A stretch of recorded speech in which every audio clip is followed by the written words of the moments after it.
In through my nose and out through my mouth. Okay. We're good. You're gonna get a couple, you'll need a couple of blocks or one block in a chair. And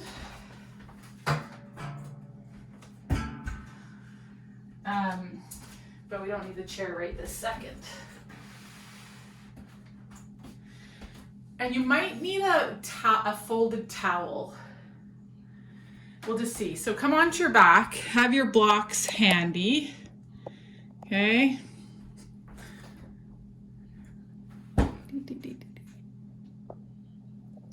Yep. Have your blocks close by. Have your folded blanket or towel nearby. And just come onto your back. Far enough away from the wall or furniture that you can get your arms overhead. Okay, feet are gonna start just standing up on the floor. And just take a second just to land here. Let's take a second just to sense the curves of your spine and where those curves meet the floor and where those curves create space between you and the floor. Okay? And then we're just gonna rock towards the tailbone. So if you imagine that there's a clock face underneath your pelvis shining up towards the ceiling, the tailbone's gonna come towards the 6 on that clock. And then we're gonna take the back of the pelvis towards the 12. And we're just gonna kind of rock between the two. Notice how moving the pelvis changes the other curves of the spine. How they like stretch out or get heavier into the floor, the spots that are in contact. And just do that one more time. And then come to rest halfway between those two spots. Okay, and for, actually don't try to be halfway between them, just rest wherever you rest and kind of pay attention to if it feels like you're more towards the 12 or more towards the 6. And if you're more towards one of those, you're gonna take your blanket or towel and just have one fold, so not super high, and slide it under the pelvis. So not the low back, but just the pelvis, and see if, when you come down to it, if you're closer to being between those two without any effort. Okay? And think of like the eye doctor. So compare that to no blanket, and is this closer to being equally between 6 and 12? And if so, it's better. You might try an extra fold if you still feel that it's not that close to similar. But be where it's the with the most ease, you can be between the 6 and between the 12. And then we're going to take our 2 blocks and bring them up over the chest, and we're just going to push them together. So you might have your fingers outstretched and your arms are straight and you're kind of pressing in through the palm of the hand, but you could also be gripping the blocks and pressing that way. So kind of find where it feels like you're secure, you can generate a bit of a press, but that it isn't sort of felt exclusively at your elbow or at your chest or at your wrist. Okay? And you could also play with one block and pressing into one block, because those are different kind of angles at the shoulder joint. Okay, so we're going a bit wider today. So what you're gonna do is you're just gonna start to take those arms overhead and notice where they can go to that the pelvis doesn't change position. And then you're gonna bring them back up. So just gently pressing into them, taking them overhead, and bringing it back. And if you notice that the pelvis wants to change position, next time the blocks are over your chest, I want you to kind of gently think of reaching them towards the ceiling and feel the back ribs get a little heavier into the floor. Okay, we're gonna keep those back ribs heavy into the floor. We haven't flattened our back, but just how the back ribs below the shoulder blades can be a little heavier. And then you're gonna reach up, and now you might feel a bit more kind of stretch sensation through the sides of your arms, the sides of your waist. And we'll do that a couple of times. You'll feel how your core has to engage a little bit more as the arms go overhead. Try to keep the arms straight. Think about reaching out long.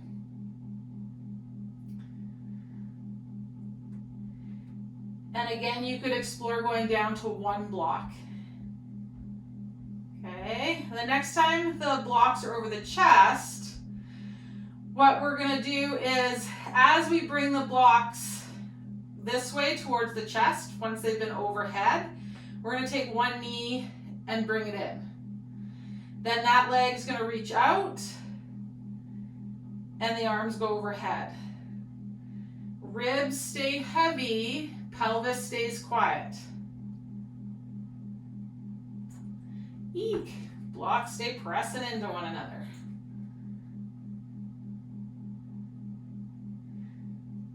Okay, next time you come over the chest, we're going to switch legs. So the other leg, the knee comes in when the blocks are up. Stretches out, we reach out.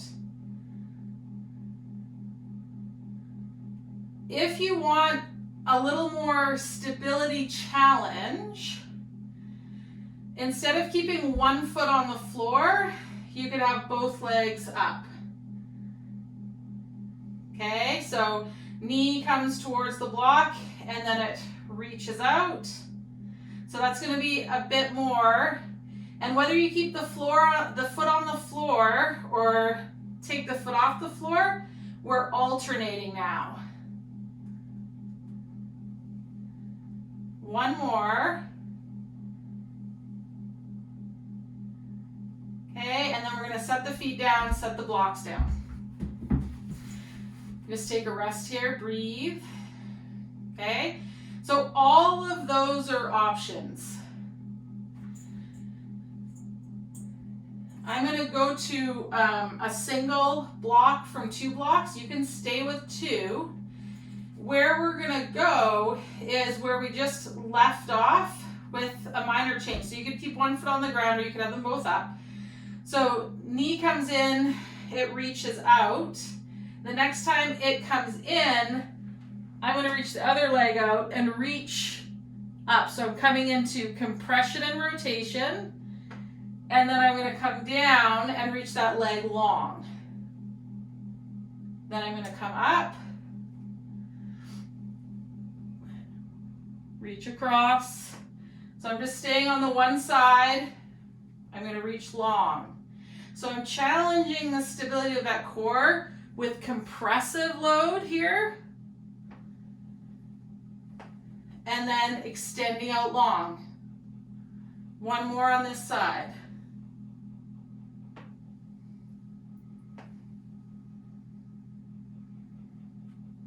Okay, take a rest, and then we'll go to the other side.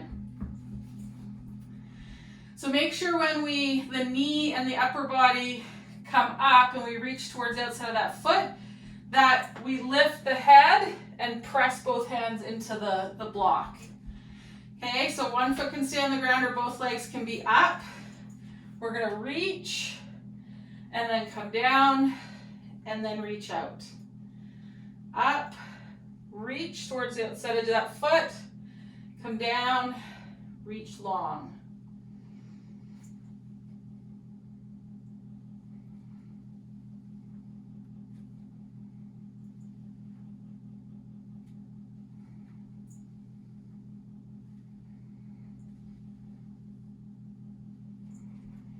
Okay, last one.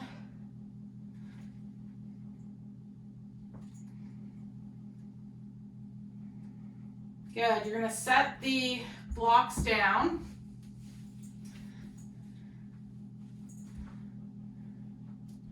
We're gonna interlace the fingers.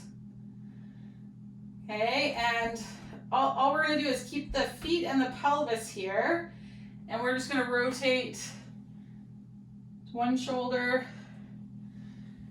and then the other shoulder.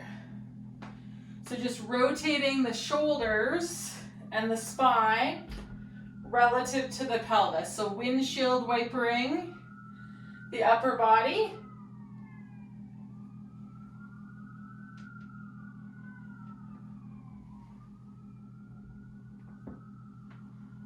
Oh God, you guys, I hear sirens. I'm literally panicking right now, thinking the police didn't call me back and they're coming to my house and I'm teaching yoga class. I'll see if my son comes in the room. Okay. Really, all I can do is laugh. Okay, so stay on your back. I don't hear the sirens and I don't hear any knocking, so I'm gonna assume we're okay. Okay, so we're gonna take the block and it's gonna come between our ankles. Okay, we're gonna reach the right hand up. The left hand's gonna be out at the side. So now we're keeping the rib cage and the shoulders steady, and you're gonna take the legs and the pelvis to one side and then back up. So we're just gonna stay going to the one side. Keep squeezing both legs into that block.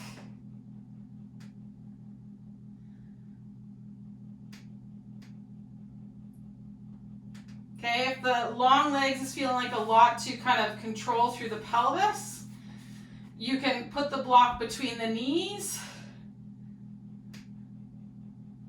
and have the feet slightly higher than the knees. Keep that right shoulder on the floor. One more to the left.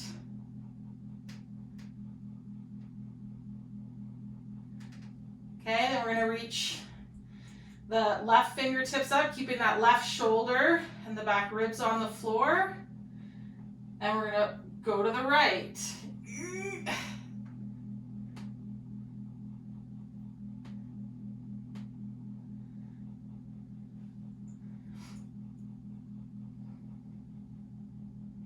Okay, think about the rotation happening just at the bottom of the rib cage.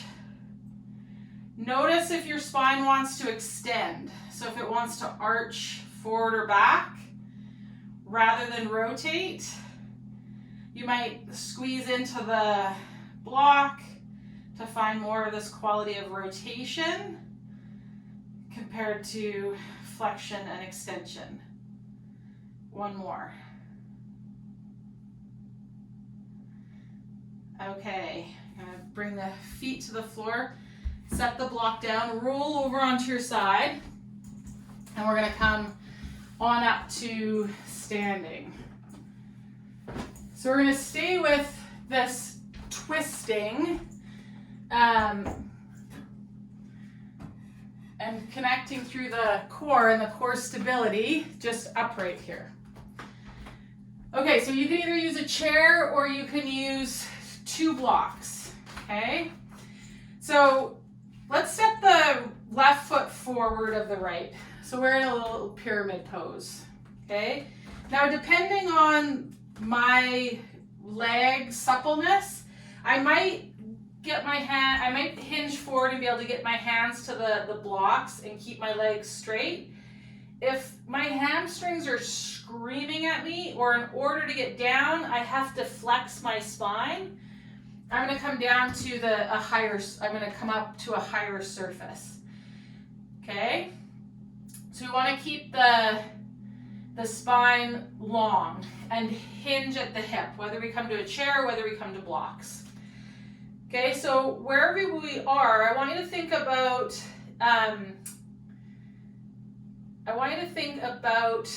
leveling the pelvis.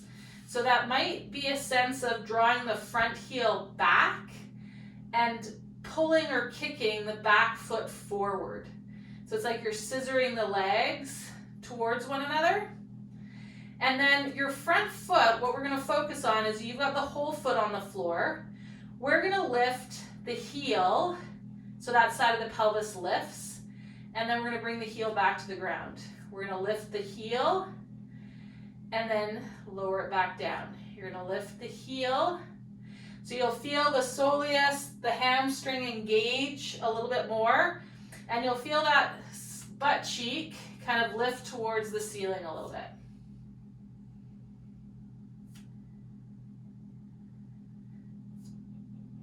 Okay.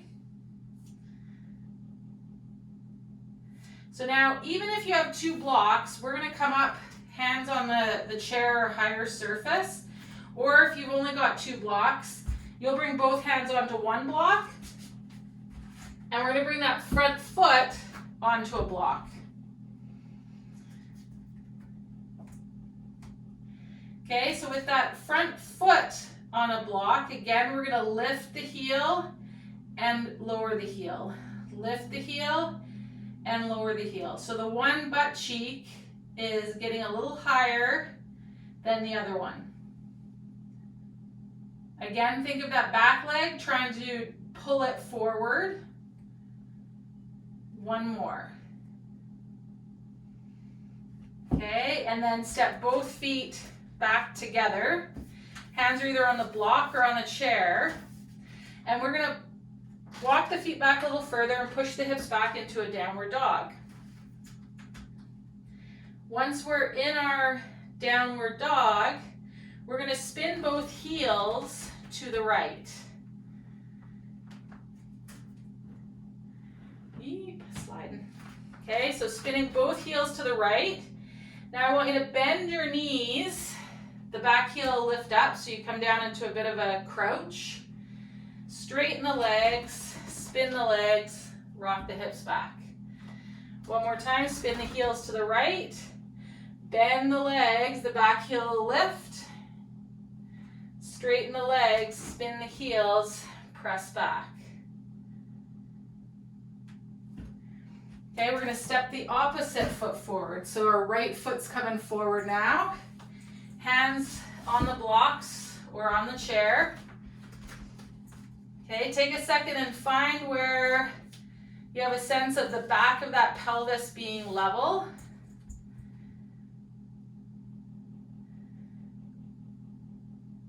Okay, and then we're going to lift the front heel, keep the leg straight and lower it.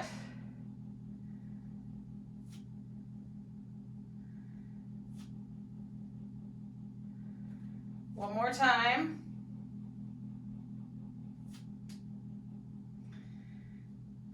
Okay, then we're going to take that block, place it on the floor. Hands can both come to the other block as you bring it to the center or up to the chair.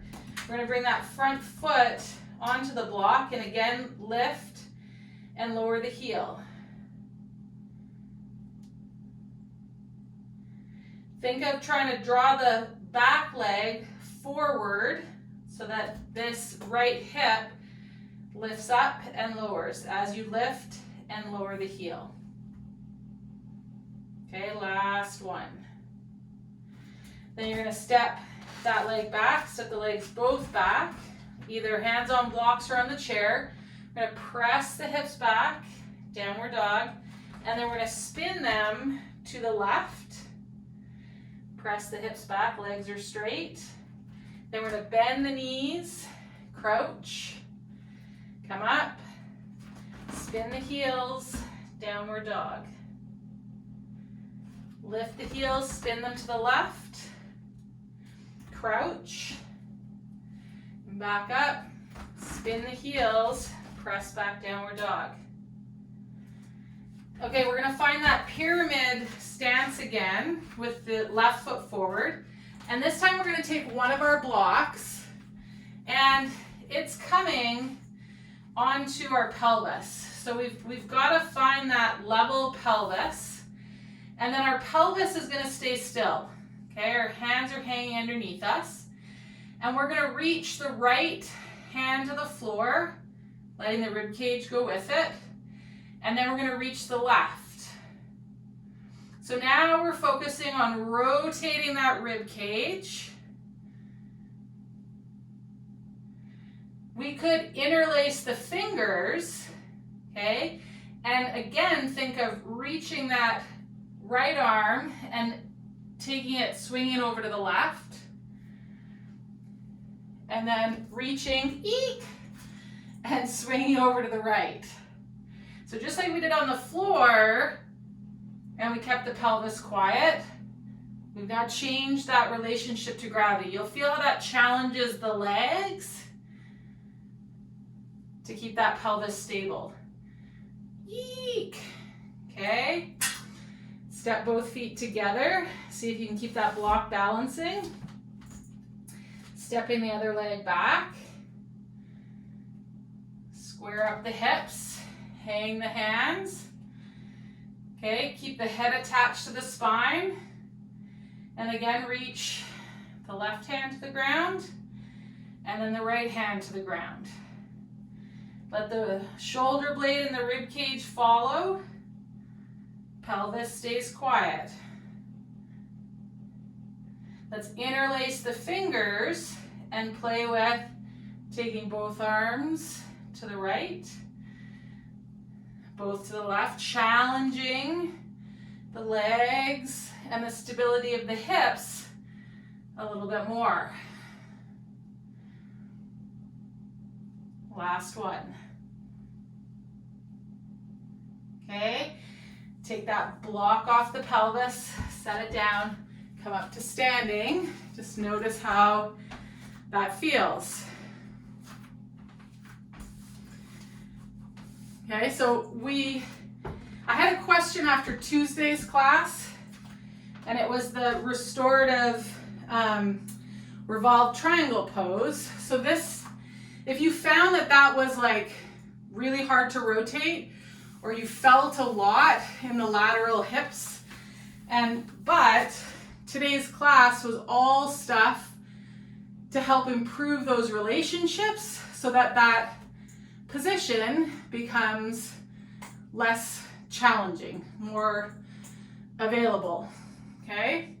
So let's do it in standing, okay? And then if you have time when the class ends, if you want to do it in restorative, I'll stick around and I'll take us through it.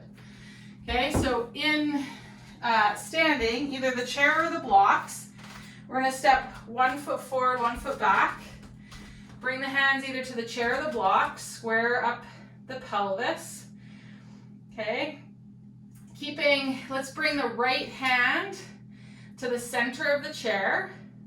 Okay, and that left hand, let's reach it back towards the hips a couple of times. And we start to feel how as I take it back towards my hip and past my hip, how that starts to rotate me. Okay, and then reach it up, find that degree of rotation, connect through both of the legs. If you want to challenge your system further, untwist.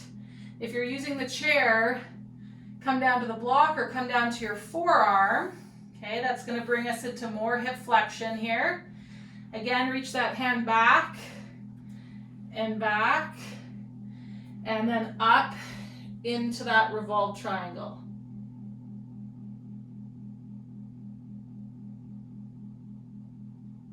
Okay, reach that hand overhead. Both hands come to the chair, step the feet together. We're going to step back that other leg. Finding that pyramid, left hand comes to the middle. And just start by reaching that right arm back. Start to let the rib cage follow that hand.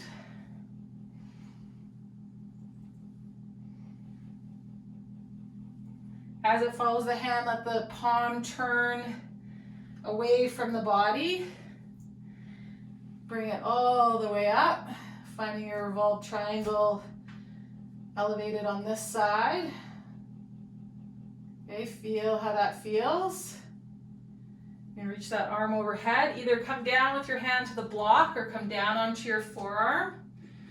So challenging that ability of the pelvis to move into more flexion here. And again, reach that hand back, back, and then it might open all the way up. Press firmly into that forearm on the chair. Think the rib cage is taking the arms more than the, keep the rib cage and the arms together. And then bring that over top. Come on up to standing. Might close your eyes, just feel your feet on the floor.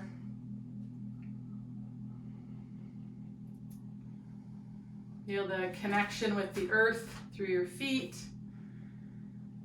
Arms just relaxed at the sides of the body. You might bring a hand to the pelvis and one up to the collarbones. And just as we're standing, I want you to imagine there's an elevator car in the pelvis. That hand at the pelvis is at its doors. And as you inhale, breathe that elevator car up to the top hand. And as you exhale, allow the elevator car to descend down to the bottom hand. And let's just breathe 5 times here, imagining that elevator car moving from pelvis to collarbones, collarbones to pelvis.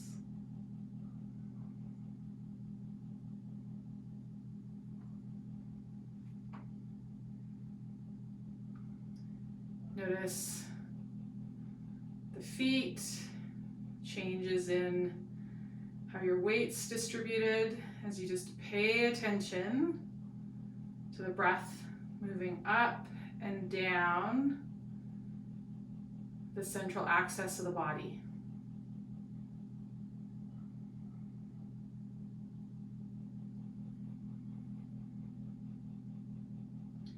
And with your 5th exhalation, release the hands just to your side. You can allow the eyes to open, but keep your gaze really wide, okay? And just notice how it feels to be here. Thank you for practicing with me today, for coming to your mat. I'll stick around to answer any questions, and like I said, we can go through the restorative variation of that revolved triangle pose if you want to. Otherwise, it was like the first of the restorative poses in Tuesday night's class. Okay, bye for now. Thank you for witnessing my shenanigans of calling the police, hearing sirens. No, nobody came. It's all okay. Okay, bye for now.